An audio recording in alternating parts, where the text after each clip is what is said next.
This is the world that you know.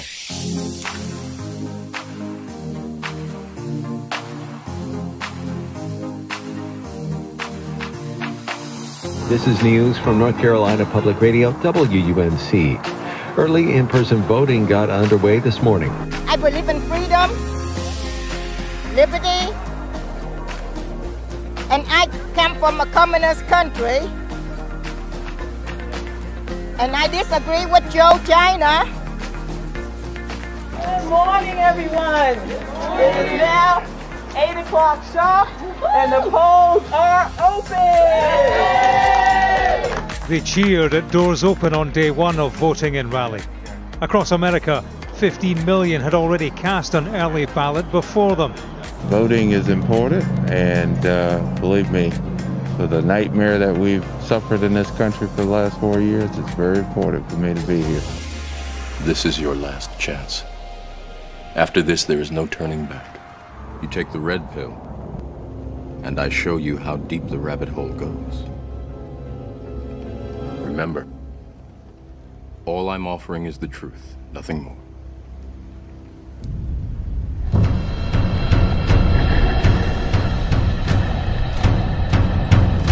Democrats invited it. I just don't even know why there aren't uprisings all over the country, and maybe there will be.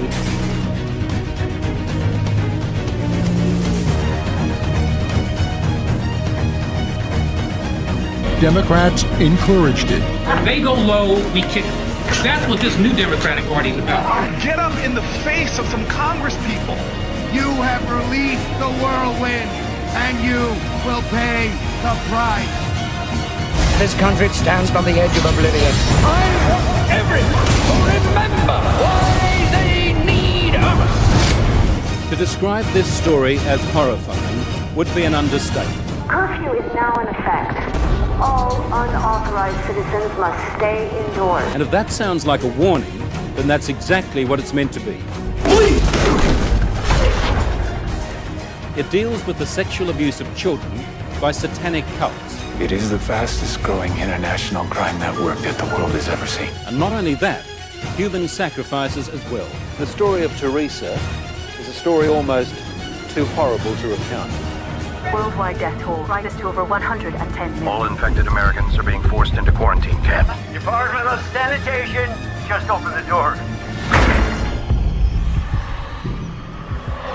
People should not be afraid of their governments. Governments should be afraid of their people. And Clinton did not hesitate to shoulder the blame.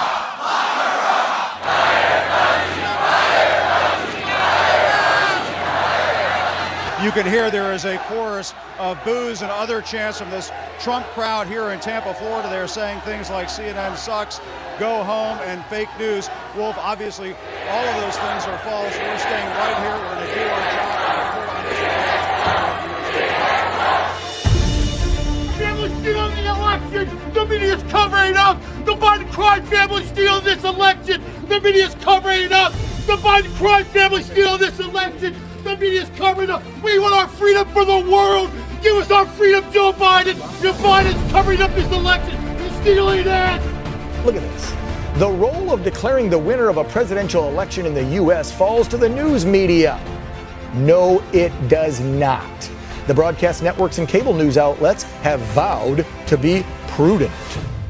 The Fox News decision desk can now project that former Vice President Joe Biden will win Pennsylvania and Nevada, putting him over the 270 electoral votes he needs to become the 46th president of the United States.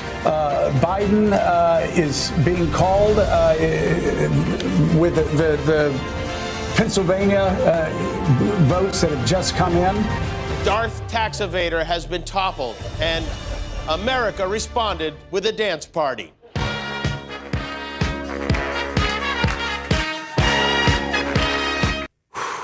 So even with thousands upon thousands of uncounted ballots,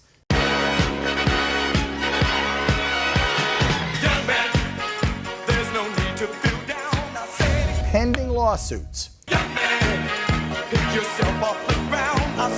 hundreds and hundreds of claims of voter fraud across several states,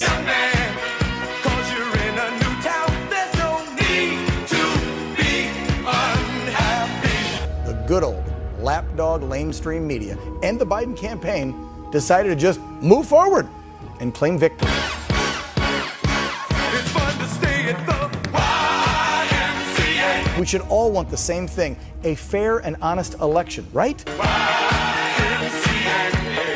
If we rush through this process, disregarding all that has come to light, then we are no better than a third world communist country that conducts rigged elections with no concern for the voting public. They have everything for your men to enjoy.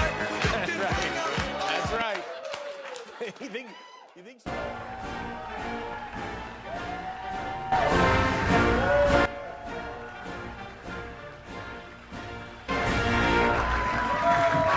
Well, thank you very much. Thank you. I want to thank the American people for their tremendous support. Millions and millions of people voted for us tonight. And a very sad group of people is trying to disenfranchise that group of people. A global plan called the Great Reset is underway. Its architect is a global elite that wants to subdue all humanity, imposing coercive measures with which to drastically limit individual freedoms and those of entire populations.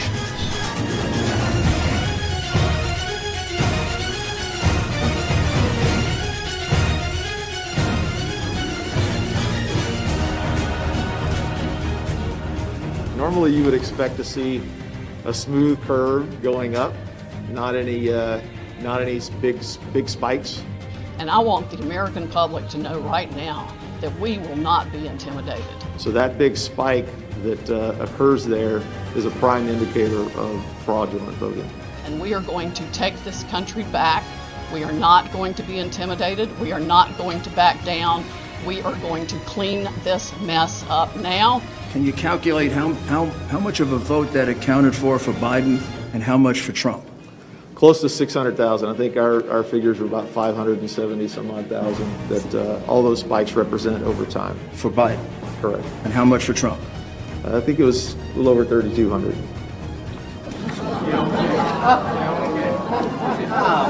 President Trump won by a landslide. We are going to prove it, and we are going to reclaim the United States of America for the people who vote for freedom. We have put together, I think, the most extensive and inclusive voter fraud organization in the history of American politics. And we won't stand for it. I'm going to release the Kraken. Our problems are man-made, therefore they can be solved by man. And you know, I used to be on the other side of things, in case you didn't know. And man can be as big as he wants. No problem of human destiny is beyond human beings. This sounds like political presidential talk to me, and I know people have talked to you about whether or not you want to run. Would you ever? Man's reason and spirit have often solved the seemingly unsolvable. And I led a very nice life. But I also love our country. And we believe they can do it again. But I do get tired of seeing what's happening with this country, and if it got so bad, I would never want to rule it out totally, because I really am tired of seeing what's happening with this country, how we're really making other people live like kings, and we're not. And this was an easy decision. I went from being the ultimate insider to being an outsider like they've never seen before. We are doing so well. This is a movement like they've never, ever seen before. Today's ceremony, however, has very special meaning. Okay, to give you the strength to have the courage to trust in the plan for the next 6 months, because you're going to see overwhelming proof. Because today, we are not merely transferring power from one administration to another, or from one party to another. Thank you very much, everybody. From the Oval Office tonight, President Trump with a wink and a tease. Thank you very much. You'll find out. But we are transferring power from Washington, D.C., and giving it back to you, the people.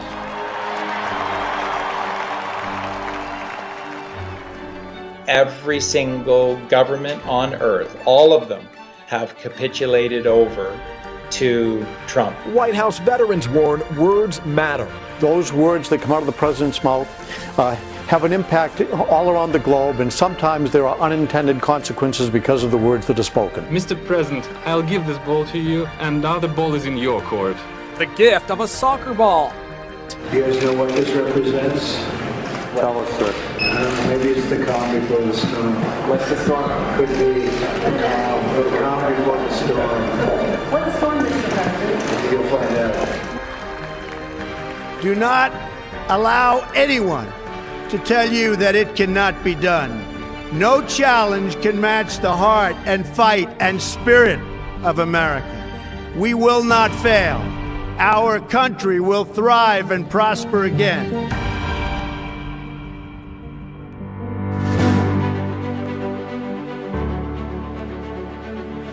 I got to say, 4 years ago, I was honoured to come to America to bring the Brexit message, the message that you can beat the establishment. And that is what Donald Trump did. He beat the pollsters, he beat the media, he beat all the predictions. And here's the worst bit, they've never forgiven him for it. They've never, ever forgiven him. They have spent 4 years trying to delegitimize him. 4 years of the Russia hoax. 4 years of the false impeachment. Most human beings under that barrage would have given up. This is the single most resilient and bravest person I have ever met in my life.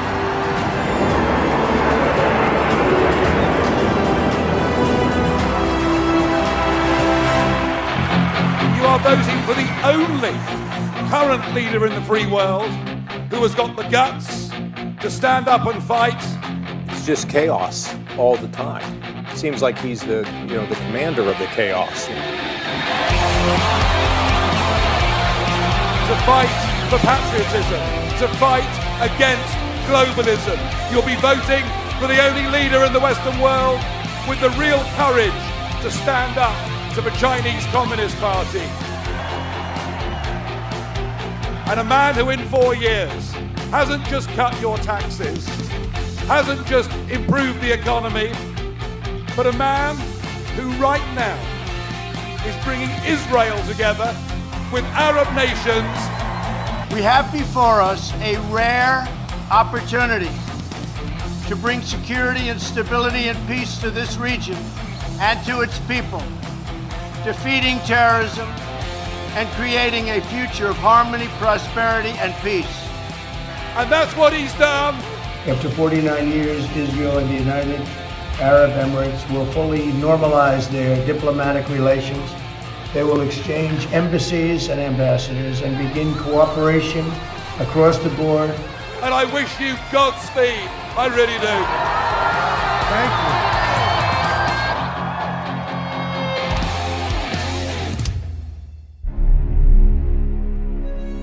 This is going to be the proof for you. And he took 6 months to clean house, clean the swamp in Washington. The White House insisting President Trump never tips his hand. We're never going to say in advance what the president's going to do. We need to be tough at times, but you can't get everything done by putting people in a corner. Tonight, the former reality TV star turned president is leaving American allies and adversaries with a cliffhanger. You know, it's not about I win, you lose. The other thing is, when you look at the Congress, though, it's like 24 hours since John McCain was put to death. And that was the summer of 2017, and that's where this whole story I'm going to tell you today begins.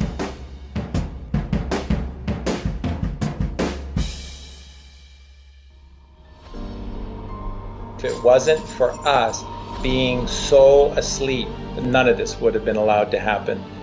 Billy, stop. Okay, stop. You too. Okay, stop. All I can say to you is that we are responsible, all of us. Are you f***ing kidding me? The Super Bowl? The next 6 months are an opportunity. It's an opportunity for all of you to become the kind of hero that you've always wanted to be in your eyes. Our agency has a very good reputation for finding people. No offense, on the backside, we're going to have to cover that 2 and 3 corner. U.S. Marshals suit up to get to work. They're looking for someone on the run, but not a dangerous criminal. We're going after children. Well, CBS 46 cameras were there during this mission, and our Megan Packer takes us inside Operation Not Forgotten.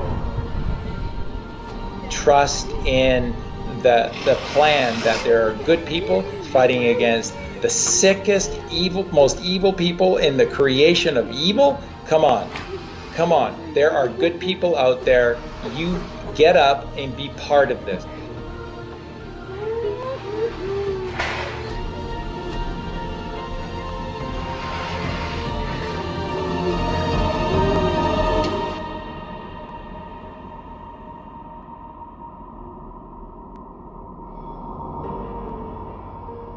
Everything is about Donald Trump and the abbreviation that you get with Q called D-class or DECLAS.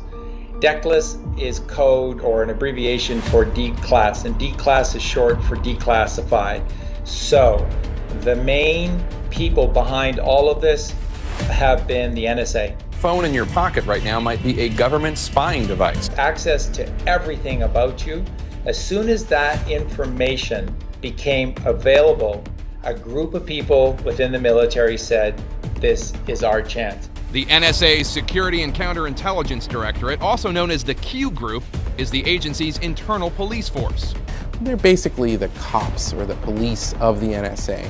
Their main job is to make sure that, their many analysts and officers and program managers are not targeted by foreign intelligence services. There is a moment in time, and we must act upon this.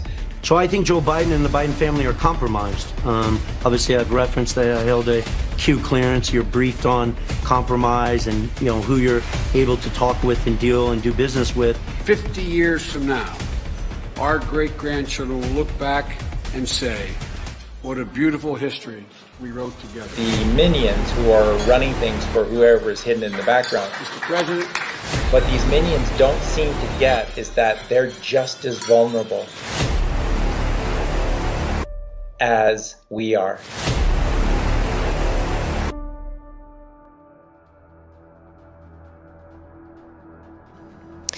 Meanwhile, as the Trump-Comey storm grows, the president kicked off his first foreign trip as US leader.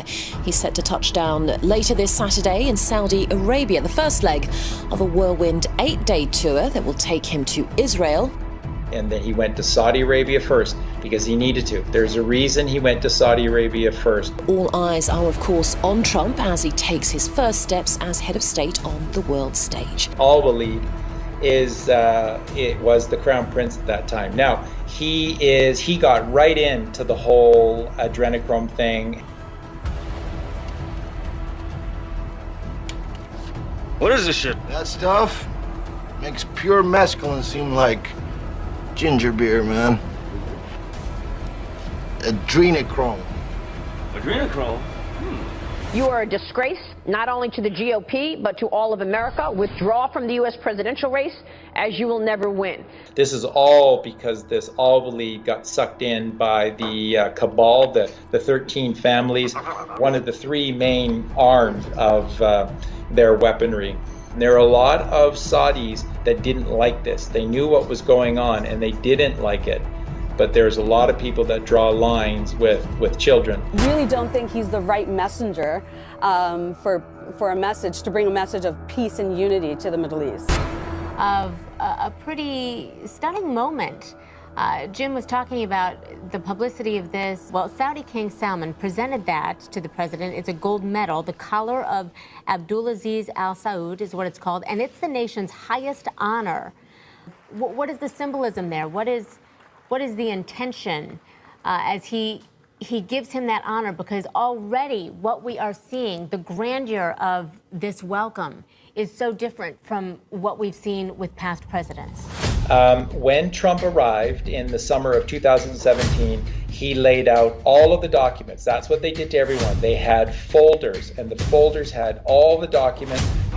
These are some of the 33 Haitian children an American Baptist group allegedly tried to unlawfully take out of the country on Saturday.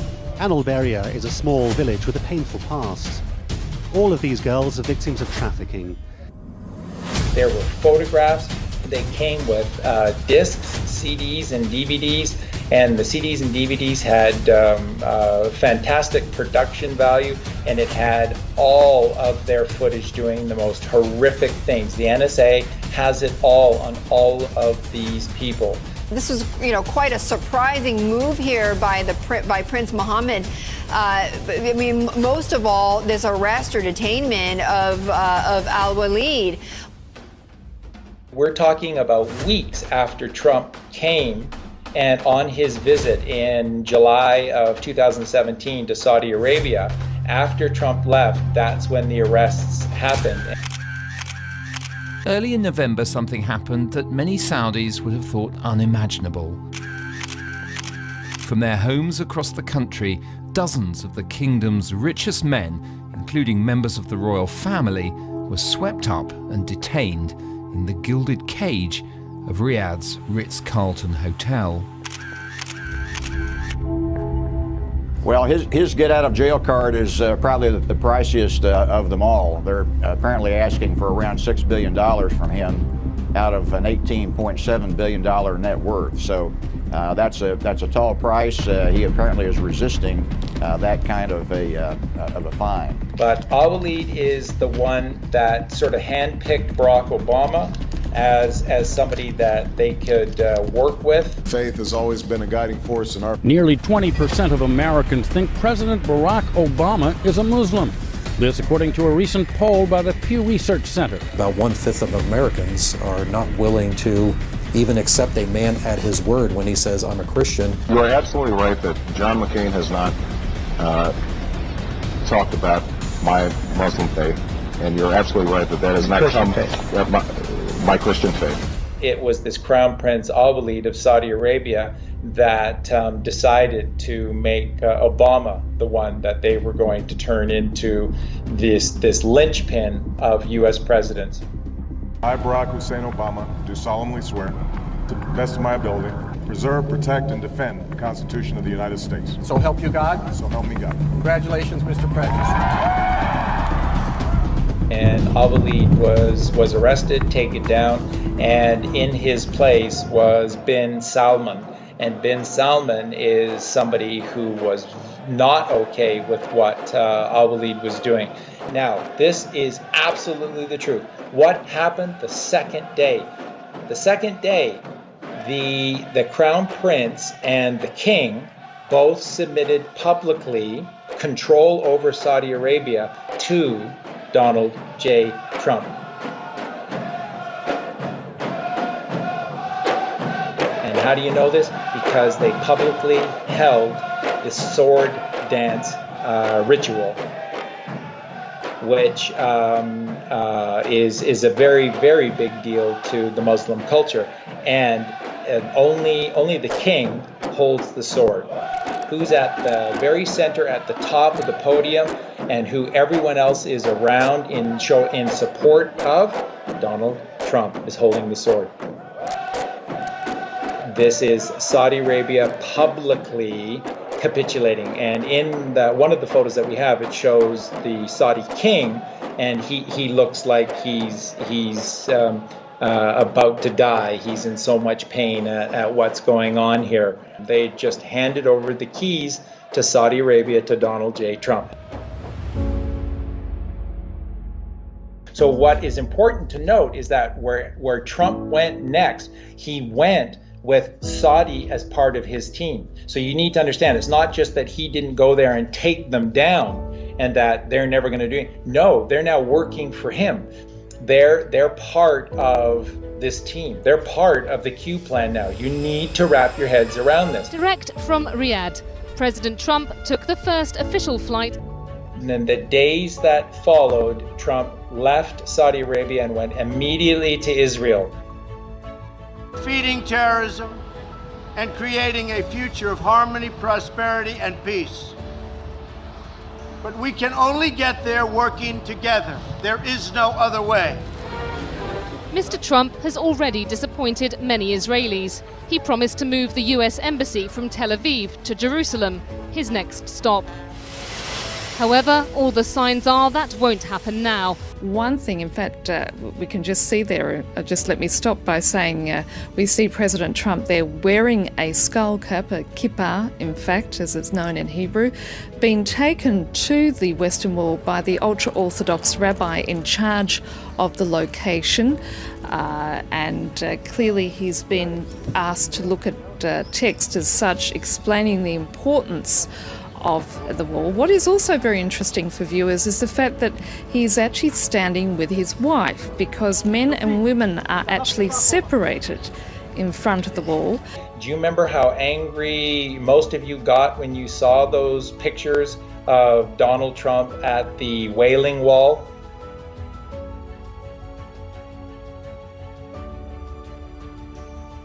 He's not a puppet for the Zionists. There are no Zionists. Remember, folks, there's just the Phoenicians. There's just those 13 families, and they're very smart, and they're very good.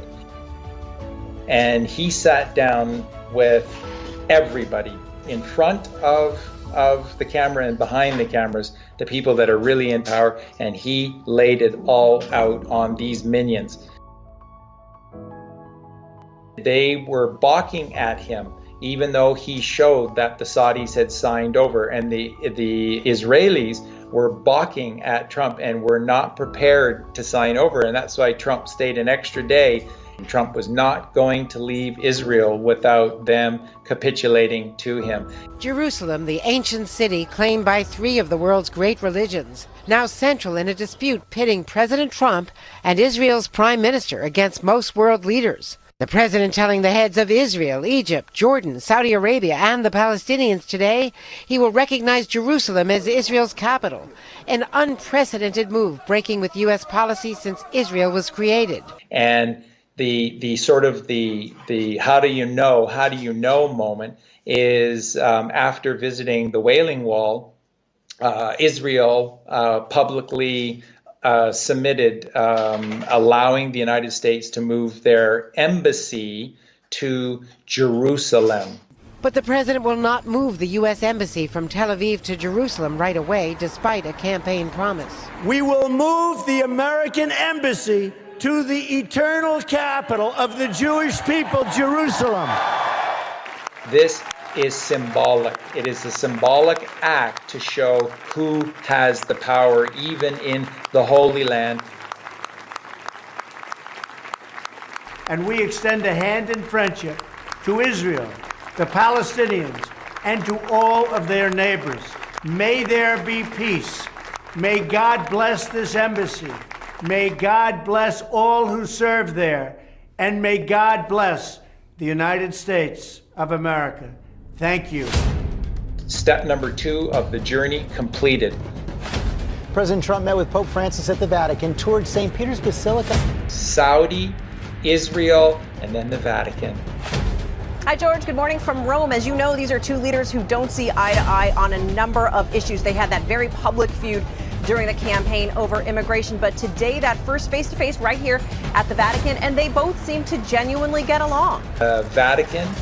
And he presents to Pope Francis a massive, apparently the folder was absolutely huge, and handed it over to them and said, yeah, take your time, have a look-see.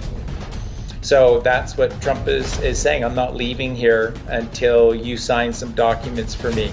It took the Vatican that night, and the next day they capitulated. When you see Pope Francis with a world leader and he meets a lot of them, it's easy to read into it. He doesn't have much of a poker face, I guess. But here he is with German Chancellor Angela Merkel, happy. Here he is with President Putin, not too thrilled. See you with President Obama, laughing it up. And finally, here he is with the Trump. It looks less like a meeting, more like the Trump family passed away and they don't know it yet. Donald Trump has a look on his face that is a mixture of victory, joy, and mischievousness. and the two men who so publicly clashed, today ending their meeting in a handshake. Yeah, so there were no cameras inside for the meeting between the president and the Pope, but we are hearing a little bit about what they discussed. They talked about the situation in the Middle East. They talked about the protection of Christian communities around the world. A number of international affairs issues talked about here today. And they symbolically signed off. Now, what did the Vatican have to do to sign off? You see, the Fed is controlled by a certain group within the Catholic Church. Who went forth and spread the teachings of Christianity? The Jesuits! When is a central bank not a central bank? When is a private bank public and a public bank private? Sound mysterious and full of secrets? Well, that's the Vatican Bank. Is in 1929 they hit a deal with Mussolini, the head of the fascist state. He recognized them as a real country, that little piece of land, and in return gave them about $1 billion in today's money, compensating them for the loss of the Papal States. They said, what do we do with $1 billion? We're clerics, not financiers. They hired a guy who was a brilliant financial whiz, Bernardino Nogaro. He came in. He understood arbitrage, he understood offshore banking, he understood how to move hard assets around, investments in real estate, and he started to do that. In the middle of World War II, he said to the Pope, I need a bank. It's not enough to have correspondent banks. We need to move our money off the radar so the British and Americans can't follow what we're doing, because they were playing both sides. The Americans and Brits they were investing in, and the Germans and Italians. They didn't know who would win. They wanted to make sure they were covered. And that's the birth of the Vatican Bank. They go from an institution that can't embrace capitalism to one that suddenly has its own bank in the middle of the war. They were in control of the Fed. So Trump did not leave until Pope Francis issued a papal bull announcing that by a certain date, the Vatican Bank, which was in charge of all, was the head executor, the exchequer of all of the earth-wide Federal Reserve banking systems in each country, would be handed over to one Donald J. Trump. Donald J. Trump is not, Mark, just the executor, the exchequer of the U.S. Treasury and therefore the Fed within the United States. He is the exchequer for Earth. He is the exchequer for the treasuries for every single country on Earth. That's what I told you earlier. No human being in history has ever been more powerful, owned more things, or richer than Donald Trump. And we are working on that as we speak. We have conversations with various representatives of China. I believe that will all work out very well for everybody. China, Japan, the United States, and everybody in the region. As far as the currency devaluations, I've been complaining about that for a long time. And I believe that we will all eventually, and probably very much sooner than a lot of people understand or think, we will be all on a level playing field. Because that's the only way it's fair. That's the only way that you can fairly compete in trade and other things. And we will be on that field, and we will all be working very hard to do great for our country. But it has to be fair, and we will make it fair.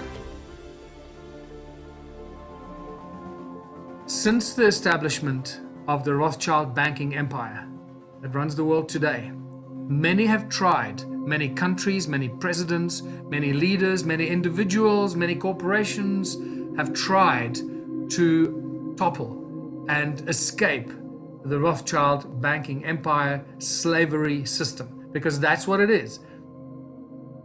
The problem we face is that most of us suffer from cognitive dissonance, and that cognitive dissonance prevents us from believing or digesting information that we get about the origins of money, how it's made, how it's controlled, who creates it, and how it runs the world.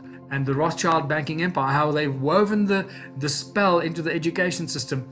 It's such a beautiful and easy thing to realize why they could succeed. JFK started to print the United States notes. He did pretty much very much the same to what Donald Trump did, except he didn't have the support. He was all alone. Can you imagine how JFK must have felt when he started to print the United States notes? He couldn't talk to the media. He couldn't get his message out to the people because the media is controlled by the people that run the Fed. He's just stolen the Fed from the banking families that own the media and all the propaganda of the world. There's no way he could share his knowledge and information with the people.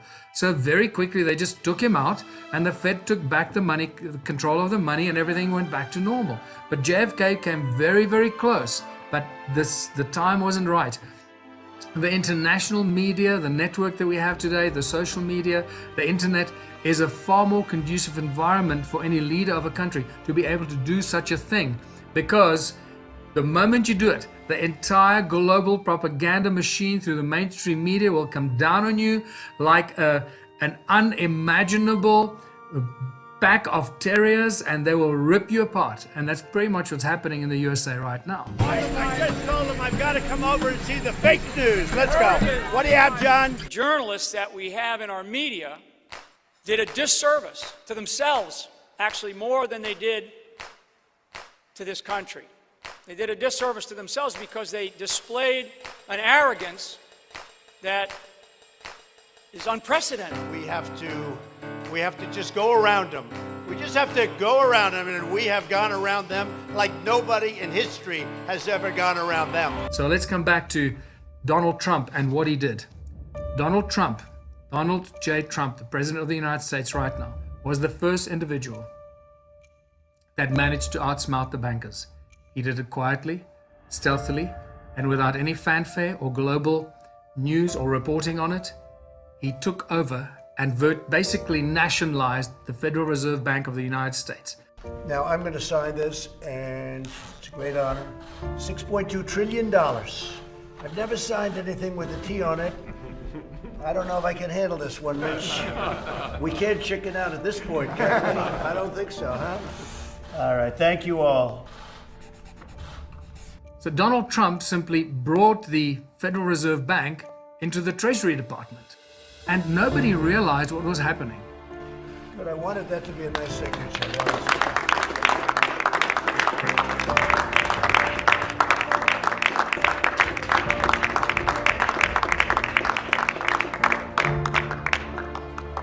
The Corona aid bill, the CARES bill. This wasn't hatched a month ago. It was hatched 14 months ago. This has been in the plan. We're going to have a tremendous rebound at the end of the year, toward the end of the year. I think we're going to have a rebound like we have never seen before. Even now, it wants to rebound. You can see it, you feel it. Then he did the next most incredible move, and he appointed as his 2IC, or the guy to look after the Fed, now under the umbrella of the United States Treasury Department, that one of the most powerful, if not the most powerful and influential person in the world, by the name of Larry Fink. Larry Fink runs a company called BlackRock. When you think about all the people who send money, they may work in one country, send money back home.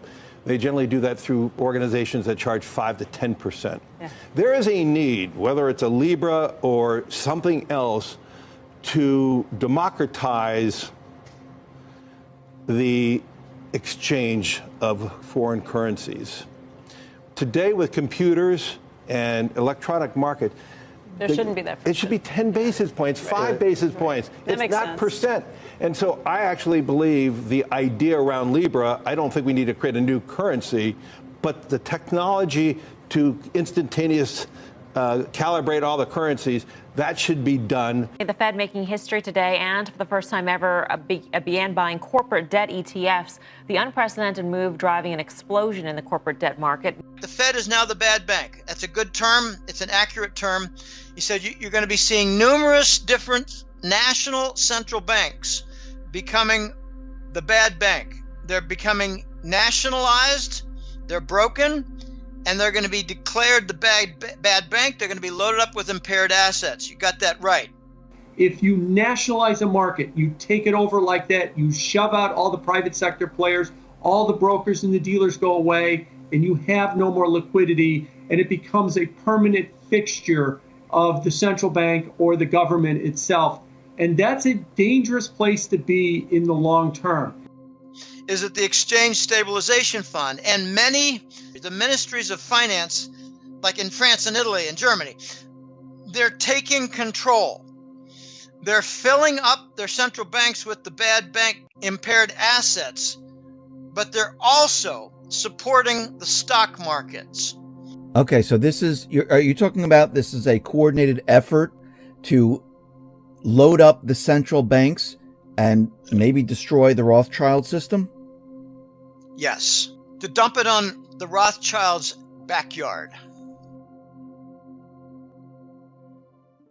London was the financial arm of all of this. Washington was the military arm. Rome was the central brain, the core. They call it the spirit, but it's not. It's sort of the central brain of this unholy trinity of power. And what they did by doing this is that so Trump's thinking is like the CIA, the Rothschilds, and the financial district of the City of London is too evil. It's too far gone. Don't even want to work with them. And he's not. He circumvented them. Its patriarch during the second half of the 20th century was Sir Evelyn Rothschild, who even today is the financial advisor to Queen Elizabeth. All of their power was cut off, and they have been forced to do some really humbling things over the last 18 months, in particular by POTUS. There's the president. I think now you can see President Trump and Melania. As we come on the air, the president has just arrived at Buckingham Palace in London for his first official state visit to Great Britain. This is the first stop as he greets the royal family there, and this is going to be a very busy week. Yeah, they look to be having quite a nice chat. But do not be mistaken. The Queen is behind all of these decisions and is in utter control of this entire schedule. Trump stepped ahead of Prince Charles and started to walk away at a pace that Charles couldn't keep up. And he walked right over to Charles' private guard and just began shooting the breeze with them. Also, it's quite unusual, perhaps, that the president would speak to members of the guard. Because what they're trying to do here is really celebrate those U.S. ties. And I think that, correct me if I'm wrong, it's unusual for the guard to speak back. The fact that President Trump is going up and asking them questions, they're probably not accustomed to that. I have to give him 10 out of 10 for that performance. This is a performance. This is part of ceremonial. These are pictures which will last forever.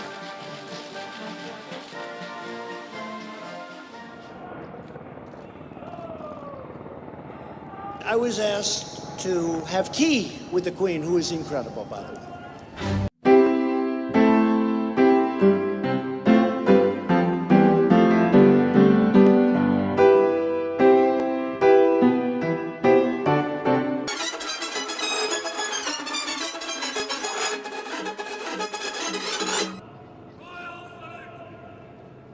So I was hearing, I had landed, and I'm on the grounds, and I'm waiting with the king's and with the queen's guards.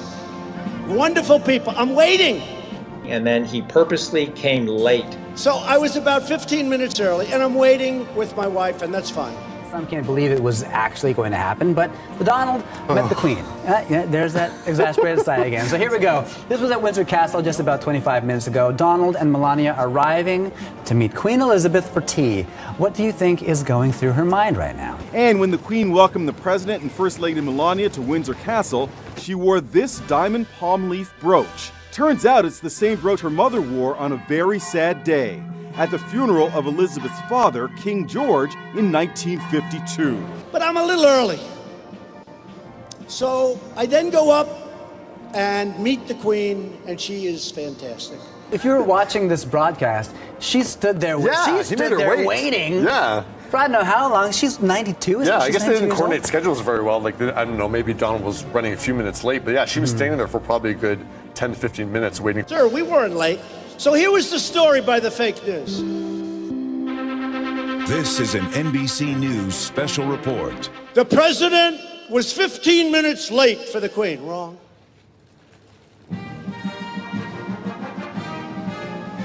now, there are many protocols you have to follow when meeting the royal family, and onlookers noted that Trump broke several of them. His behavior, Trump's behavior that day was just incredible. He just walked all over the place wherever he went. Walked in front of the Queen. Yeah, so they're standing there. The camera angle is amazing when it gets, here we go. So she's confused. She's Move like, over there, "Hey, go over move there. that way. I want Go, you to go start there." walking. Is it- So then oh, he you starts to mean- walk in you front mean of her. in front of you? Queen Elizabeth? So now she's like, wait, I'm just saying that. Oh, now she's got to figure out what to do around him. Where'd she go? Where'd she go? Is she behind me? That's just... Go. can't. We wanted the moment. You knew there was going to be some awkward moment. There's your awkward moment. And finally referred to the Queen as a total quilf. Those were Trump's royal protocol breaches.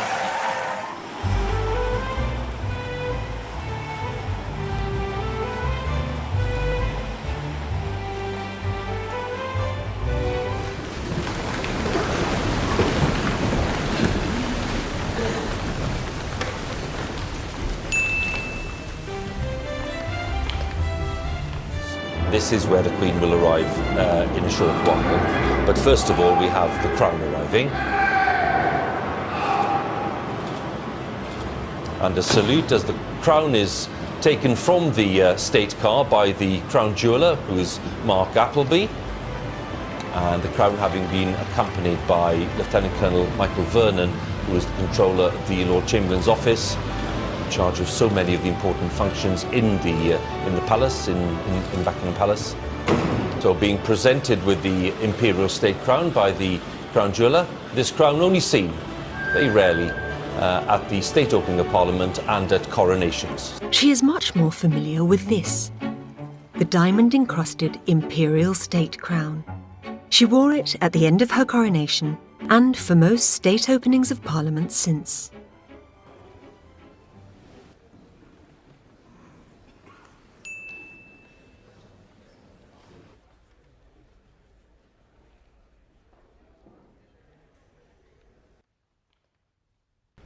My Lords and members of the House of Commons, my government's priority is to deliver the United Kingdom's departure from the European Union on the 31st of January.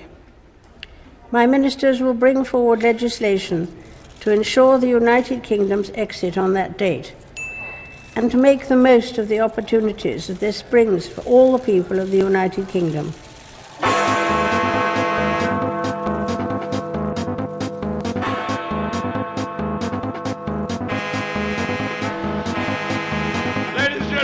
Fantastic. We couldn't have done this without you.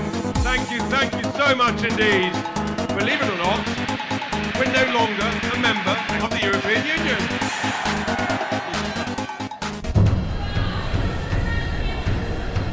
And then from there, he went to Russia, and boy, was this ever a big one, hey? President Trump and Russian President Vladimir Putin are about to hold a press conference there in the presidential palace here in Helsinki.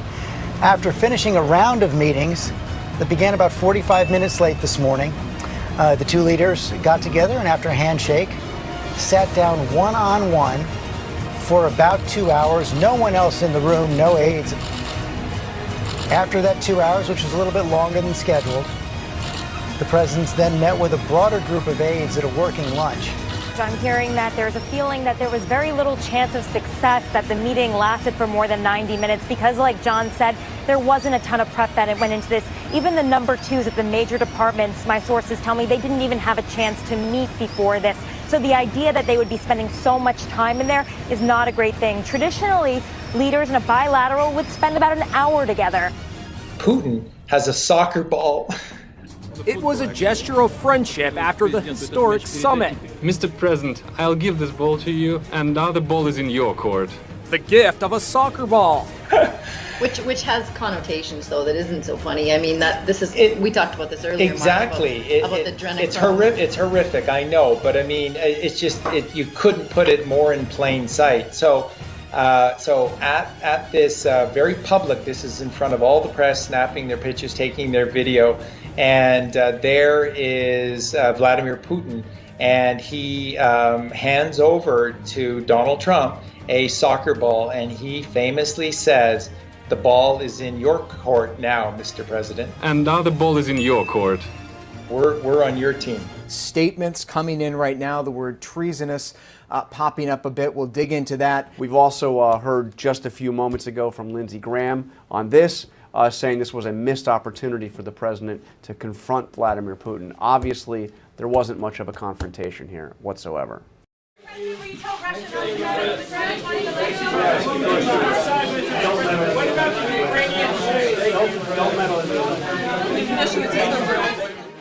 All smiles to begin with. Dmitry Medvedev taking his seat for the president's State of the Nation address. His face not giving much away as the president outlined a series of constitutional reforms which would shift the balance of power in Russia, potentially providing a role for Vladimir Putin when his presidential term expires in 2024. Hours later, this surprise announcement. It is obvious that we, as the government of the Russian Federation, should provide the president of our country with the opportunity to make all the necessary decisions for this. Therefore, the current government of the Russian Federation resigns.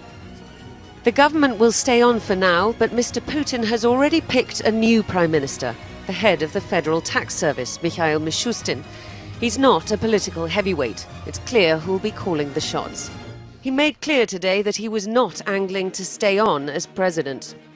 The reconfiguration, I think, is aimed at taking away power from the presidency and empower other institutions of Russian government management. Reports are coming in that Russian President Vladimir Putin is set to step down from his position in January, with concern that the 68-year-old may be battling with Parkinson's disease, with Putin over the last few months keeping a very low profile on the international stage. Now, at this hour, the Kremlin is denying the report.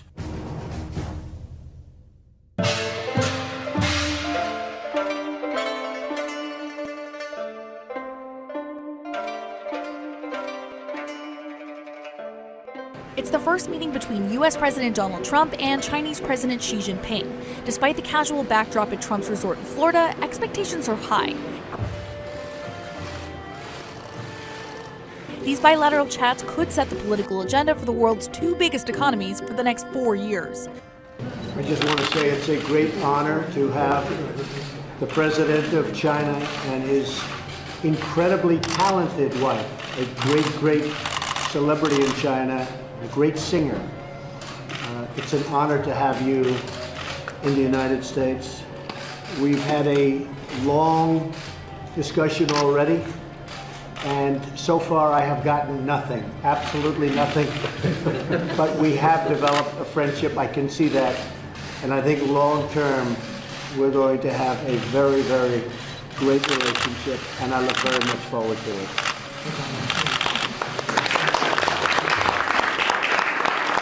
And that was now all of these countries. Remember, folks, again, all of these countries are not just stepping down from doing evil. They are also being forced into helping the Q plan. So all of these countries are now part of this process to help. Police keep a watchful eye in an extremely rare instance of a public demonstration tolerated by Chinese authorities. Now, the next stop was China. The president coming here as the Chinese tout his visit as a state visit plus. It is the most crucial stop he'll make during this 5-nation tour. All right, we have to come back to the Capital International Airport of Beijing, where Donald Trump and his wife Melania are stepping out of the plane right now. And this is President Trump's first visit to China as the President of the United States. For this state visit, a red carpet welcome. Rows of children greeting President Trump and the First Lady for his first visit to China as Commander-in-Chief. The Chinese are pulling out all the stops. They're going to have all the lavish dinners, the bilateral meeting with President Xi Jinping, all of the grandeur, the pomp and circumstance that you'd expect for any state visit. But they also said they're going to be adding some personal touches. So he's going to be taking a tour of the Forbidden City. President Trump, the world's most famous capitalist, alongside China's Communist Party ruler, President Xi, and their wives. There have been reports that he's going to be the first American president to actually be hosted by President Xi or by a Chinese president in the Forbidden City. So that is also another personal touch. I would say China 5,000 years it goes back. Seems to be 5,000 years, right? 5,000 at least. So this is your original form, very much. Yeah, it really is.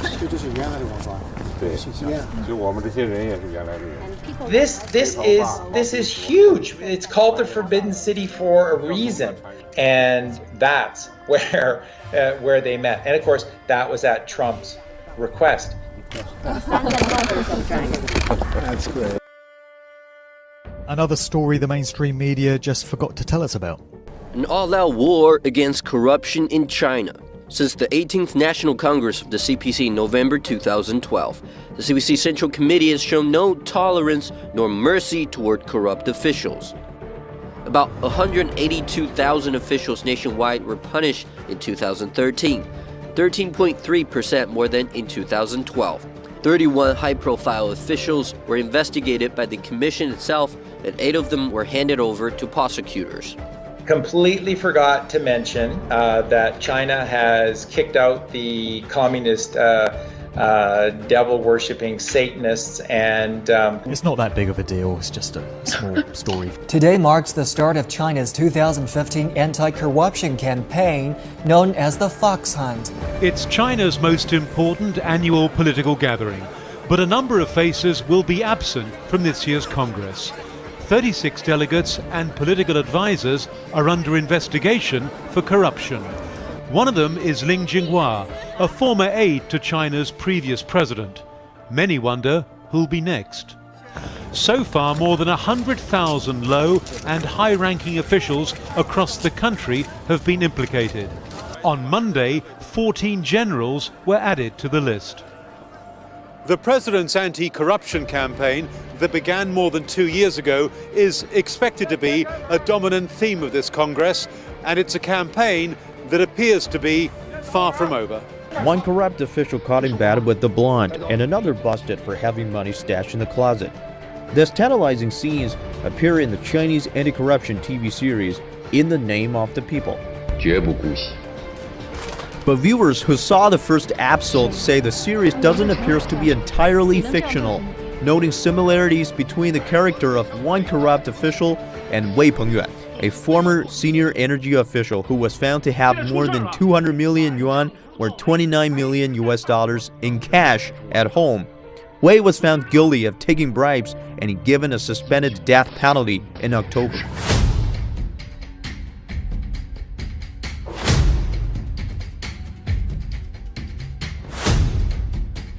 Let's also introduce you to the man doing the dirty job for Xi Jinping.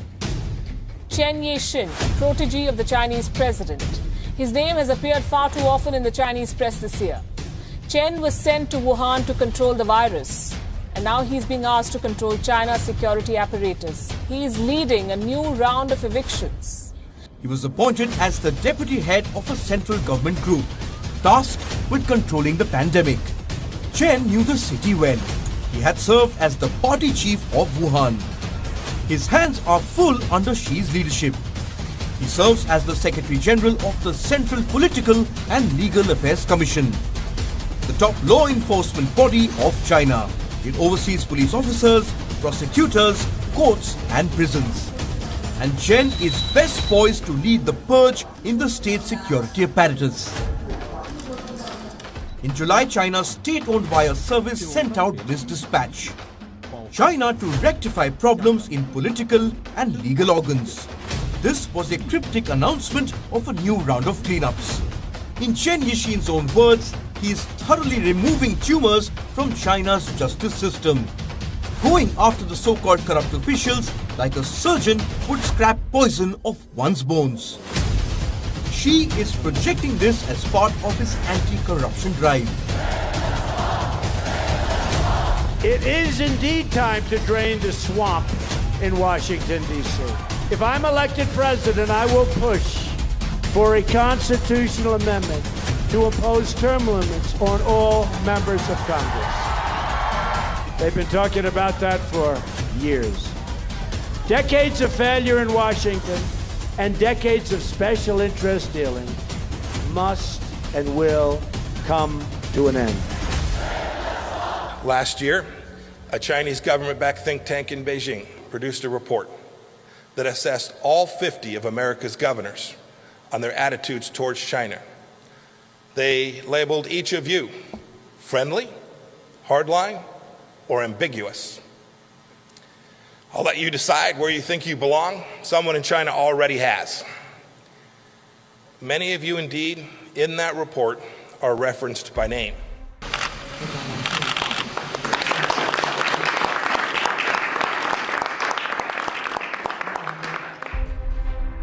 Now, when Trump left Rome, he flew directly to Brussels. A city he previously called a hellhole. Can he and NATO's European members agree on who their real enemies are? And on International Missing Children's Day, we learn what can be done to both find and prevent losing children. And you all know the two big players that are in Brussels. You have this European Parliamentary for the EU, and then you also have NATO that just happens to be in Brussels as well. They were all there, all of the political heads, along with their finance ministers, and then all of the behind-the-scenes individual players were all there for this. And Trump apparently, very famously, he called everyone together for this meeting, and then he purposely came late. Well, it's difficult to predict or to interpret how they're feeling, but it's basically been a meeting, not a summit, that has been surrounded by a lot of anxiety from all in Brussels and also from European capitals. And he made them just sweat it out. He made these pieces of dung in Brussels sweat it out. So Trump makes them wait, he walks in late, he throws this big folder on the table, and he said, "We have it all. We have it all."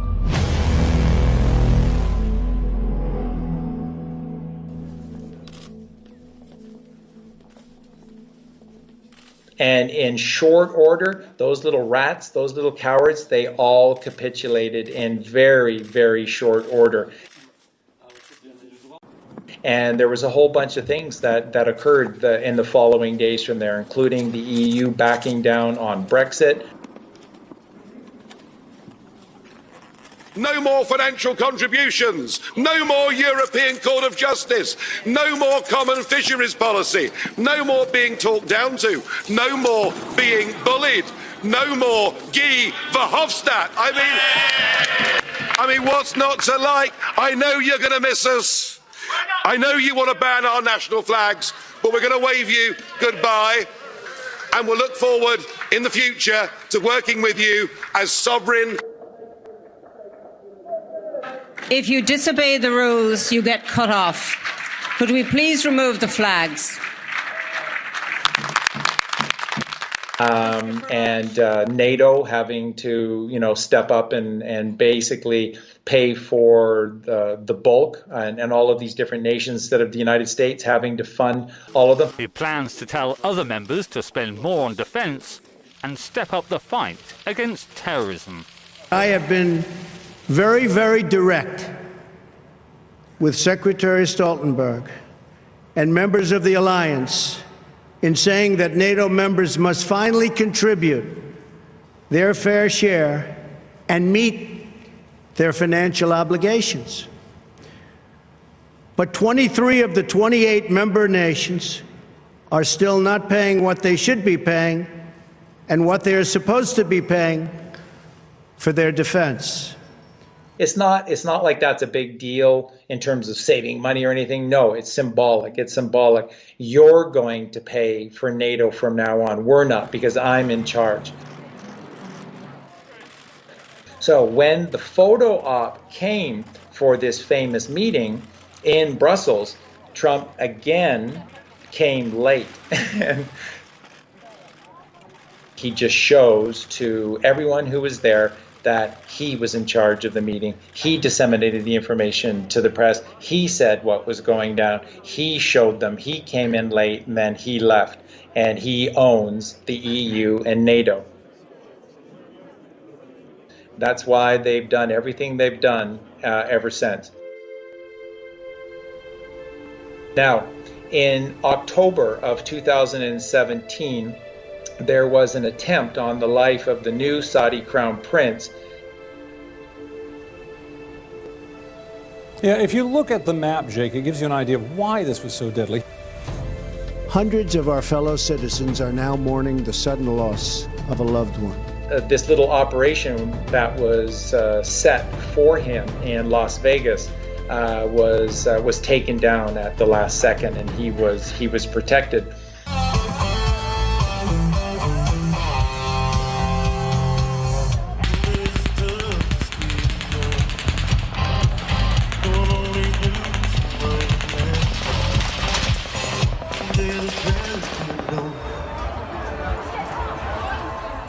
Some at the concert thought it was firecrackers, some thought it was something wrong with the audio. They say it took them just a few moments to realize what was happening. What happened at this Las Vegas battle? Hey, you guys, get down! Go that way! Get out of here! There's gunshots coming from there! Bin Salman was saved by the U.S. military through the intel received by the NSA, and then given to Bin Salman by Trump. He was asked to take on an even bigger role, and he agreed to do it. He basically was saying to Trump, anything, my brother, anything, my brother.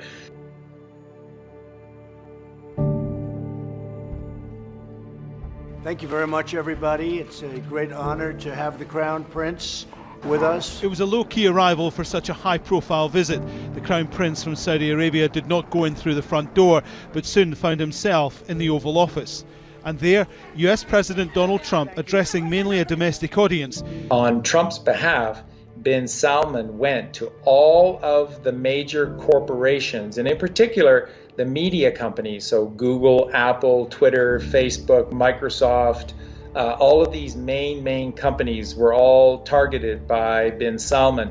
And on Trump's behalf, he visited all of them. And of course, this is all verifiable. I've got all of the documentation, all of the imagery showing all of these meetings taking place. And this is Bin Salman essentially helping Trump to do all of this work for him. And he went and he visited all of these puppet heads for all of these puppet companies, and he basically read them the riot act and showed them the documentation that the NSA had on all of them, and basically said, you play for Team Trump, and Trump is now in control of these corporations, or declass.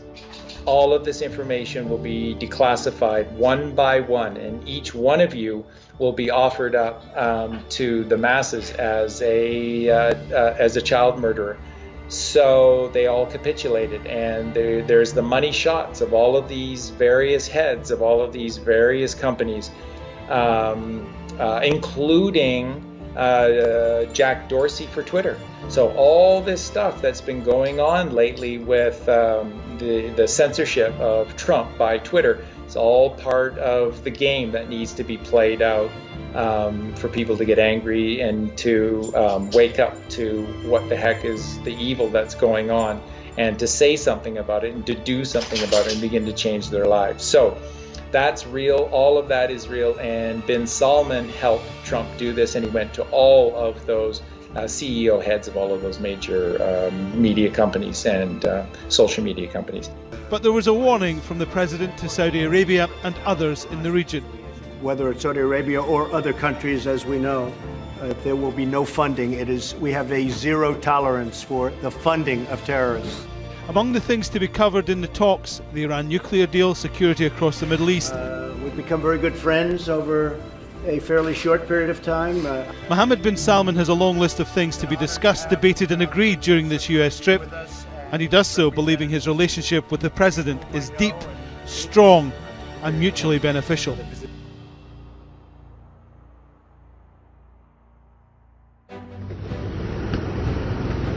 US President Donald Trump has touched down in Davos, Switzerland for the World Economic Forum, which he will address for the first time. The world is witnessing the resurgence of a strong and prosperous America. I'm here to deliver a simple message. There has never been a better time to hire, to build, to invest, and to grow in the United States. Now, this is a big one for me, and boy, you talk about going into the lion's den at Davos, Switzerland. Do you guys remember this? This is January of 2018. This was quite a big deal. Soros was there as well. Clearly, I consider the Trump administration a danger to the world, but I regard it as a purely temporary phenomenon that will disappear in 2020 or even sooner. It's very exciting to be here. We're very happy to be here. The United States is doing very well. It'll continue to do well, and this will be a very exciting 2 days. Thank you very much.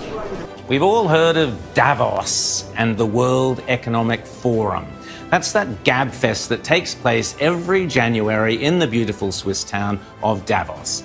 And apart from all the lovely pop stars and movie stars who jet in on their private Learjets, all sorts of major corporations and governments, including ours, send delegates to this flash red carpet economic event every year. I will always put America first, just like the leaders of other countries should put their country first also. But America first does not mean America alone.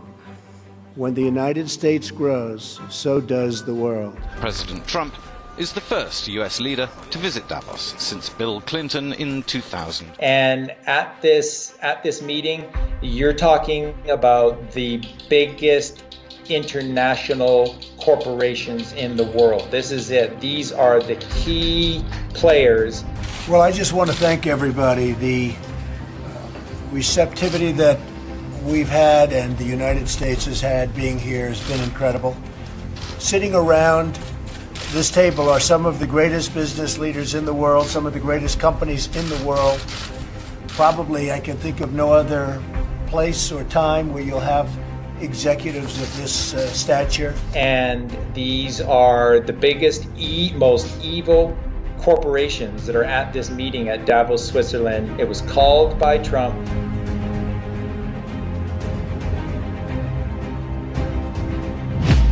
So Trump makes the wait, he walks in late, he throws this big folder on the table, and he said, "We have it all.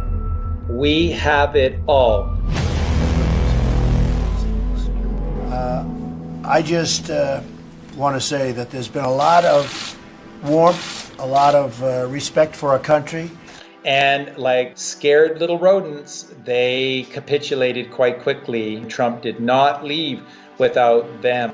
Because this is a time for tremendous hope and joy and optimism and action. But to embrace the possibilities of tomorrow, we must reject the perennial prophets of doom and their predictions of the apocalypse. I'm afraid we are literally at the last hour, and there is real urgency for action. With the urgency required, I hope, ladies and gentlemen, you will join me to drive a new Marshall-like plan for nature, people, and planet. They are the heirs of yesterday's foolish fortune tellers, and I have them, and you have them, and we all have them. This pandemic has provided an opportunity for a reset.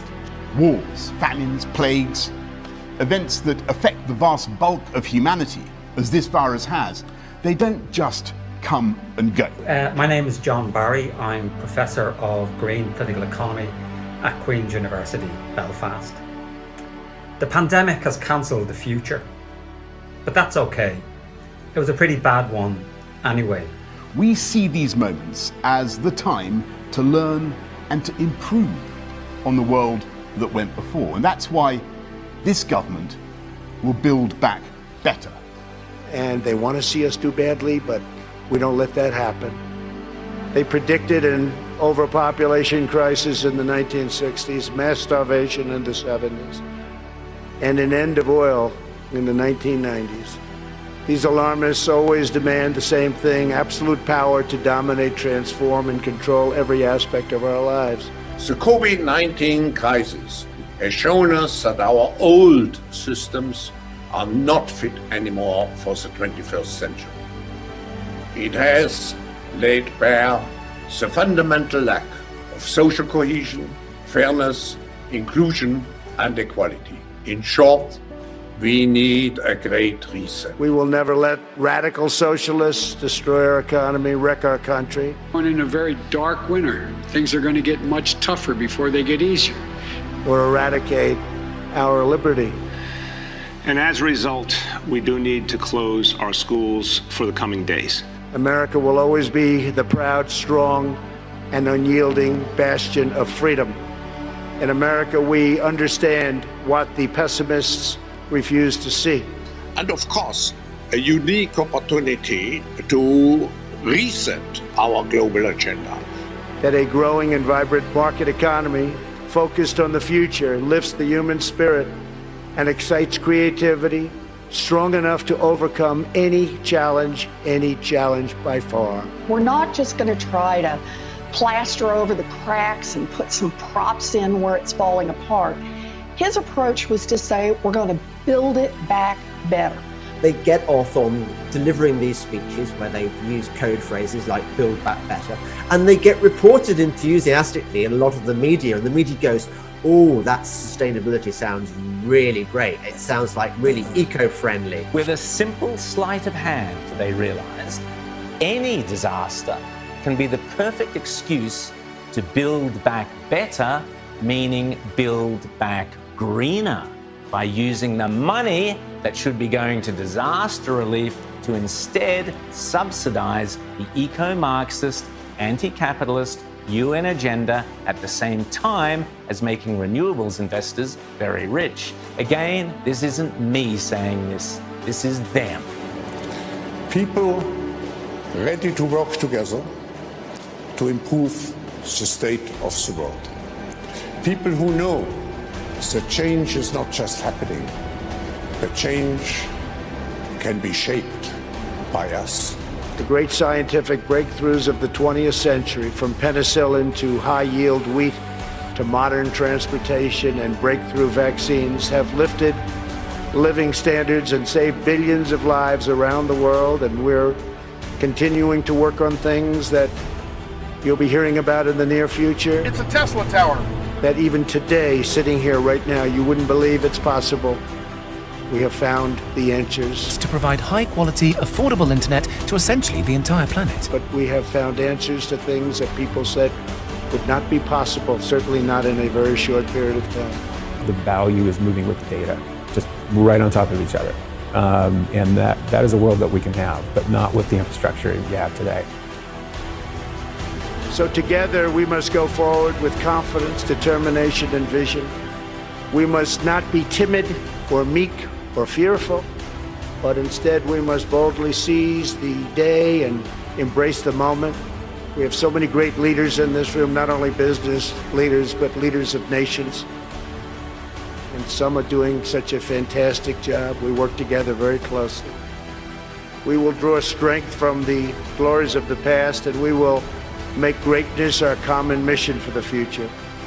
Together we will make our nations stronger, our countries safer, our culture richer, our people freer, and the world more beautiful than ever before.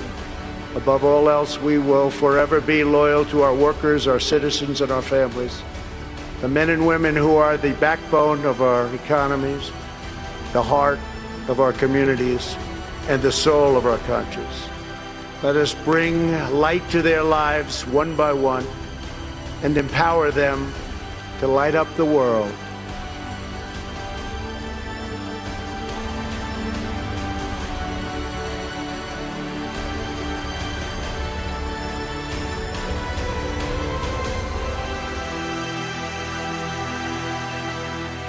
This COVID thing is their golden opportunity.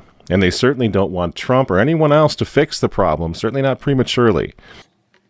We're waiting. We're waiting for you to get your act together and understand the depth of this crisis, the breadth of this crisis, and do something real. Scott, it's noon on the East Coast. Here's the news from CNBC. The president and first lady are positive for COVID-19, now in quarantine at the White House. In the middle of the night, Trump confirmed the test results by tweeting, Tonight, the First Lady and I tested positive for COVID-19. We will begin our quarantine and recovery process immediately. We will get through this together. Today he feels well. He's been up and around. Our plan for today is to have him to eat and drink, be up out of bed as much as possible, to be mobile. And if he continues to look and feel as well as he does today, our hope is that we can plan for a discharge as early as tomorrow. Because, see, the problem is these frontline doctors in the white coats, if they're right, and COVID can be cured without 7 billion doses of Bill Gates' vaccine, well, the Great Reset that they keep talking about in Davos, Switzerland, the Great Reset will be dead on arrival. This is him getting off as he walks up those stairs. So, Sanjay, keep going. Doctors look at this and they say, well, what's going on inside of him? What's the illness all about? And we know he has an infection with this coronavirus. We know that infection, that coronavirus can be very contagious, which is why people, take great pains to protect themselves in the hospital. But this is obviously sending a very different, takes it off, an incorrect message. And you see him here, he takes it off and he's getting ready for his pictures. The flags flank him. Right, Caitlin, this is what he did. This is the moment. This is what he produced it for. He wants the image to be, I'm strong. This virus is nothing. His tweet today, feeling better than I did 20 years ago. Don't be afraid of COVID. Don't let it dominate your life. But you saw him tonight. Highly contagious. He has to be. It is the science of it. I know he was in the hospital. I know he had 24-hour care. I know they gave him 2 experimental treatments, but it was no big deal. This is a Mussolini moment. Donald Trump, who looks like he has makeup on, which means somebody had to get close enough to make up his face with his favorite orange patina. I just left Walter Reed Medical Center, and it's really something very special. The doctors, the nurses, the first responders, and I learned so much about coronavirus. And one thing that's for certain, don't let it dominate you. Don't be afraid of it. You're going to beat it. We have the best medical equipment. We have the best medicines, all developed recently. And you're going to beat it. I didn't feel so good. And 2 days ago, I could have left 2 days ago. 2 days ago, I felt great, like better than I have in a long time. I said just recently, better than 20 years ago. Because he's clearly shooting an advertisement, a video, a propaganda piece, whatever it is he's doing right now. The first thing he did was to take off his mask. And the Great Reset, they need President Joe the Catholic Biden to hand us, the United States, over to them if he wins this election. This is why they're trying so hard to take Donald Trump down. I hold rallies, and I tell you to ignore masks, and I rip mine off as I vanquish the virus because I am a leader. Fear not, COVID. What a bunch of bullshit. The World Economic Forum announced a couple of days ago that Davos in January has been postponed. Let's face it, it's never a good look when you're banging on about global warming and it's snowing outside. So what's this all about? I think you know. I think we all sort of in our hearts, we kind of realize what's going on here. This is not about COVID anymore. This is about a reset of everything. And the United States of America is in the way right now of all of it. So they are destabilizing our entire country. The Great Reset, then, politically, economically, it wants to implement massive socialist programs and, of course, global climate change along the lines of the Green New Deal. The regulation is going to be unbelievable. It's a hardcore, leftist, eco-horror show replete with quasi-fascism. I spoke a couple of weeks ago here about the disturbing trend among many of the world's left-wing elites to increasingly conflate COVID-19 with climate change. We will now start a quite high number of task forces to look at all the different issues, and we will present all those ideas to the people assembled in Davos. But at the same time, we will make Davos very different, very open, to ensure that we do not fall back to old recipes, but that we really look at forward-oriented solutions. Now, put aside for the moment that bloke looks like he's auditioning for the head of Smersh in the next James Bond movie. He is, in fact, Klaus Schwab, the founder and head of the World Economic Forum. He He is a total whack job, in my opinion, and I'll get into that in a second.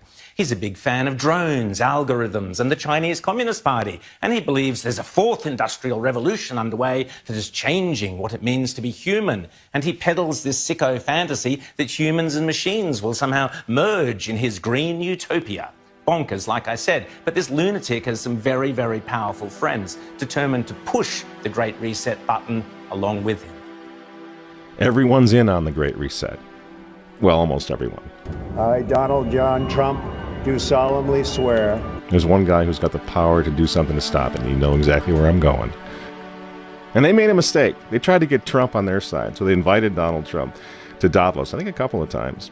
But in January, when Donald Trump, I think, really began to see the beast that he was up against, he went to Davos, to the World Economic Forum, and he stuck a mega finger in their eye. We're committed to conserving the majesty of God's creation and the natural beauty of our world. But to embrace the possibilities of tomorrow, we must reject the perennial prophets of doom and their predictions of the apocalypse. These alarmists always demand the same thing: absolute power to dominate, transform, and control every aspect of our lives. We will never let radical socialists destroy our economy, wreck our country. 2 days after Donald Trump gave that speech, the 89-year-old leftist weirdo billionaire George Soros made an emergency intervention where, at Davos, once again, warning that the U.S. 2020 election will determine the, quote, fate of the whole world. For the Vatican, for Pope Francis, and for his friends at the UN, Donald Trump is the problem, obviously, friends. Clearly, I consider the Trump administration a danger to the world, but I regard it as a purely temporary phenomenon that will disappear in 2020. Do you get it? Do you see why there's so much hate for Trump? Because with all of his faults, again, he's the capitalist. He's not the globalist. He never will be one of them, which is why he pulled the United States out of the Paris Climate Agreement. Donald Trump pulled the United States out of the World Health Organization. That's Bill Gates and company. And now he's threatening to pull the United States out of the World Trade Organization. People say, yeah, well, Donald Trump got married twice. He's a bad guy. Really? He's right in the face of the demons on this, friends. Nobody ever said he was a saint. He's knocking the sacred cows of the United Nations down all over the world right now. The General Assembly routinely votes 185 against the United States on almost everything right now. And you remember, speaking of the United Nations, in November of 2019, again, right before COVID landed, Trump went to the UN, on the floor of the General Assembly, and he declared war on globalism.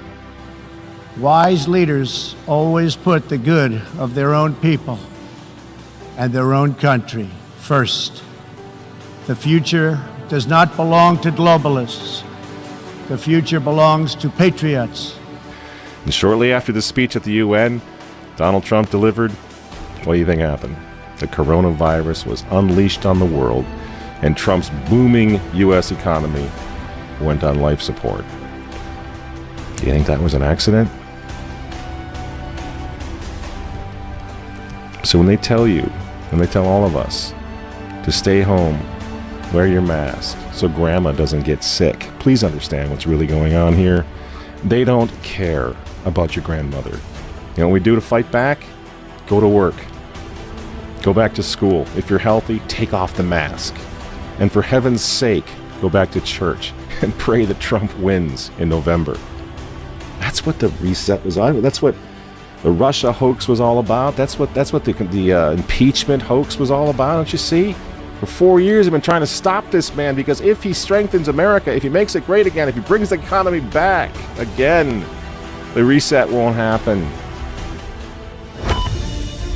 Today's ceremony, however, has very special meaning because today we are not merely transferring power from one administration to another or from one party to another, but we are transferring power from Washington, D.C., and giving it back to you, the people. The New World Order is going to be set way back. Who knows when they're going to have another COVID opportunity like this one again, and they know it. January 20th, 2017 will be remembered as the day the people became the rulers of this nation again. Now ask yourselves why they hate this man. These folks, these men, they hate God. They hate the unborn. They hate the traditional family. They hate you. And they hate Donald Trump.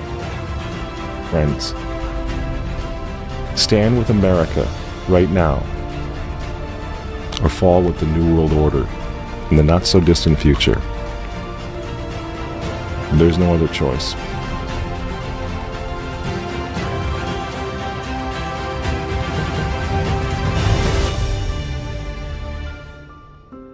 I, Barack Hussein Obama, do solemnly swear, to the best of my ability, preserve, protect, and defend the Constitution of the United States. So help you God? So help me God. Congratulations, Mr. President.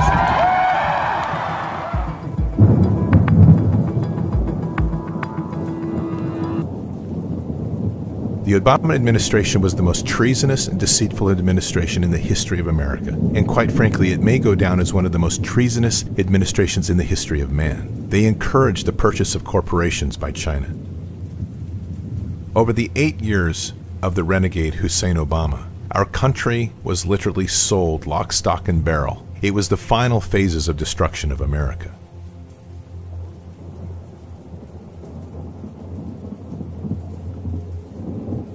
Over the 8 years, we saw a transfer of wealth and transfer of industrial base to China at an unprecedented level. And all of this ended with the expectation that Hillary Rodham Clinton would assume the final 8 years of presidency. Now, why do I say final 8 years? That was simply the mop-up phase. What most don't appreciate is when President Trump and the Patriots came to power, the country was already in control of China and the deep state. Keep in mind that Chinese Communist Party and the deep state are synonymous. That the whole world organization and headquarters was going to be shifted to China through a series of events that would have collapsed the dollar to a point where the world would have begged for a replacement currency. That replacement currency initially would have arisen as what they call a basket of currencies, or an SDR. And then from that, the yuan, the Chinese currency, would have become the predominant currency. For those that were thinking that America could fight back, it would have been impossible. The military had been so significantly compromised that we would have lost a conflict with China and potentially Russia, not because of our ability, but because all of our secrets had been given away. Our materials had been compromised. Our military would have been at the mercy of an enemy that already knew everything it was going to do and controlled it from within.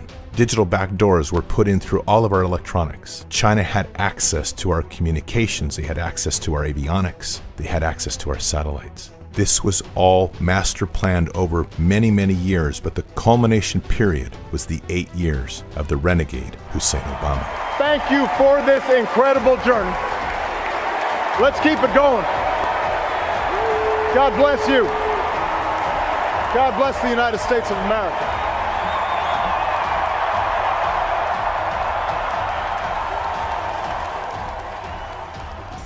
The final event is unclear exactly how it would have played out. Through research and through what we've been able to compile, there seems to have been a plan to have a limited war that would have impacted directly on U.S. soil.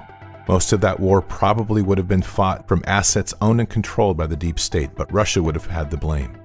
Strategic sites in the U.S., most likely red cities and red states, would have been devastated. The Constitution would have been suspended, and a process then moving forward to take more and more control in a socialist and communist fashion over the nation.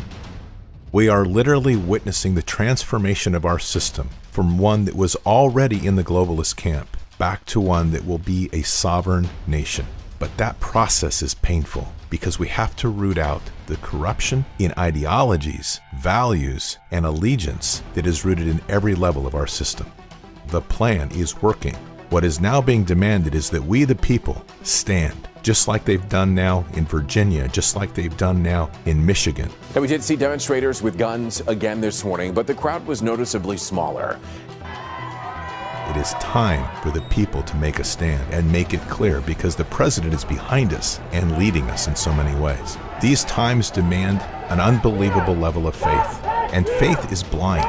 You have to literally put your faith in God and trust that the president that is there, that came at a time and against all odds, is there with God.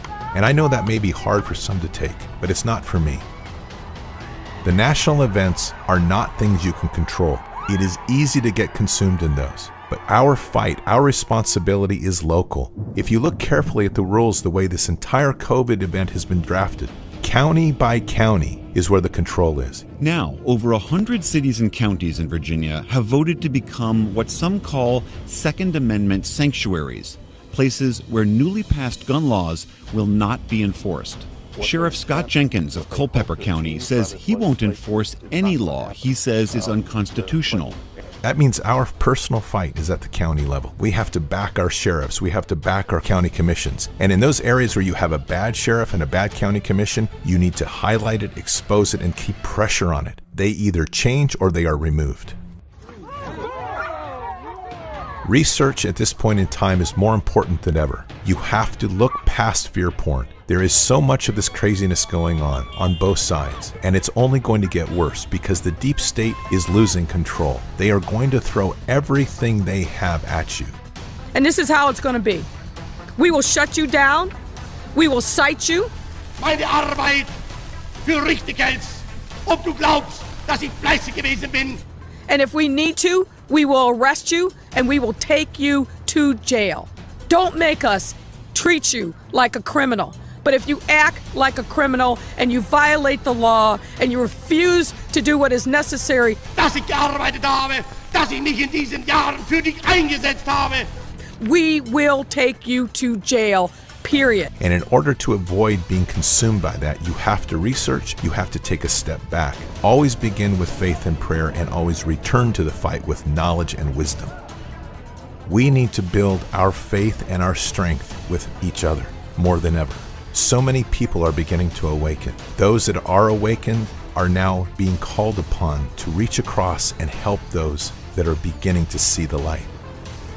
We're literally witnessing a masterful plan of reveal that requires that President Trump put the enemy front and forward.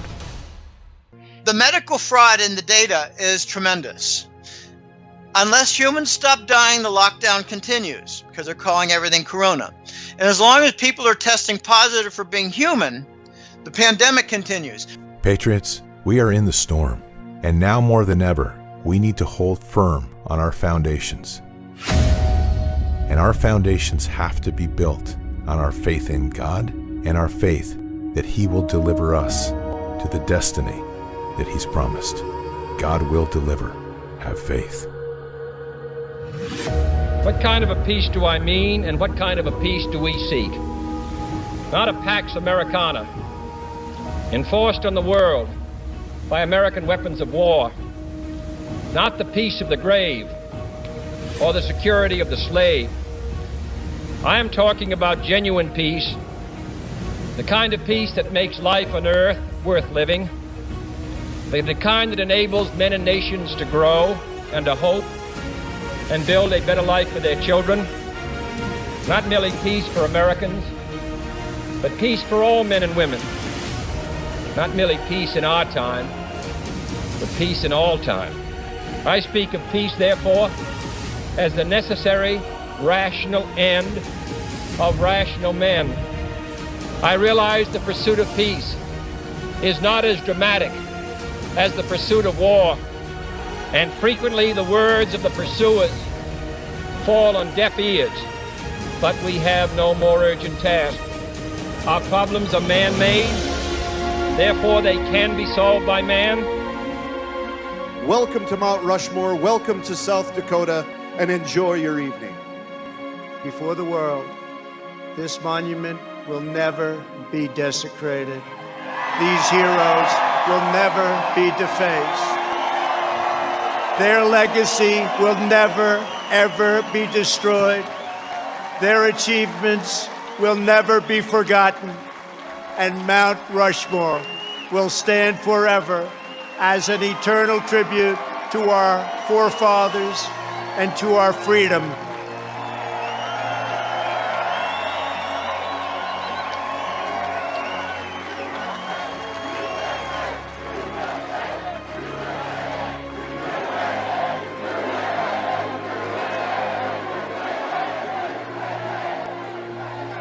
We gather tonight to herald the most important day in the history of nations, July 4th, 1776.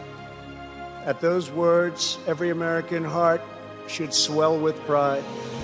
Every American family should cheer with delight, and every American patriot should be filled with joy, because each of you lives in the most magnificent country in the history of the world, and it will soon be greater than ever before.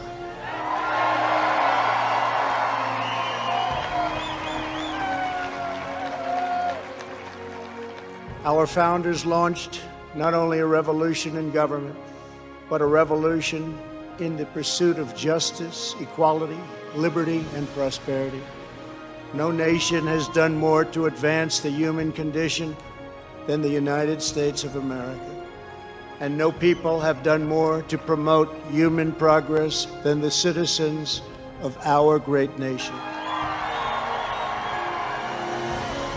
We will state the truth in full, without apology. We declare that the United States of America is the most just and exceptional nation ever to exist on earth. We are proud of the fact that our country was founded on Judeo-Christian principles, and we understand that these values have dramatically advanced the cause of peace and justice throughout the world. We know that the American family is the bedrock of American life. We recognize the solemn right and moral duty of every nation to secure its borders.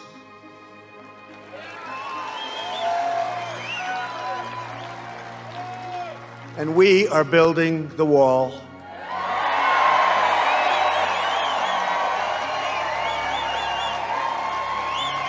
We remember that governments exist to protect the safety and happiness of their own people.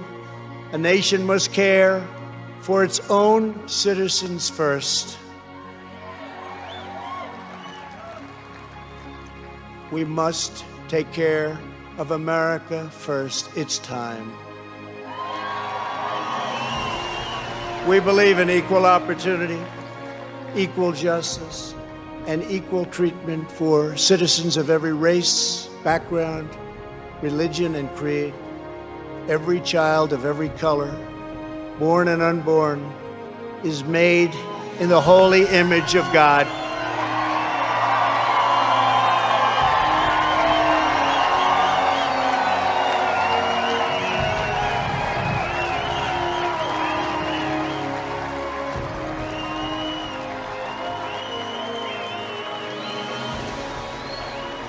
Above all, our children from every community must be taught that to be American is to inherit the spirit of the most adventurous and confident people ever to walk the face of the earth. Americans are the people who pursued our manifest destiny across the ocean, into the uncharted wilderness, over the tallest mountains, and then into the skies, and even into the stars. My fellow citizens, America's destiny is in our sights. America's heroes are embedded in our hearts. America's future is in our hands. And ladies and gentlemen, the best is yet to come.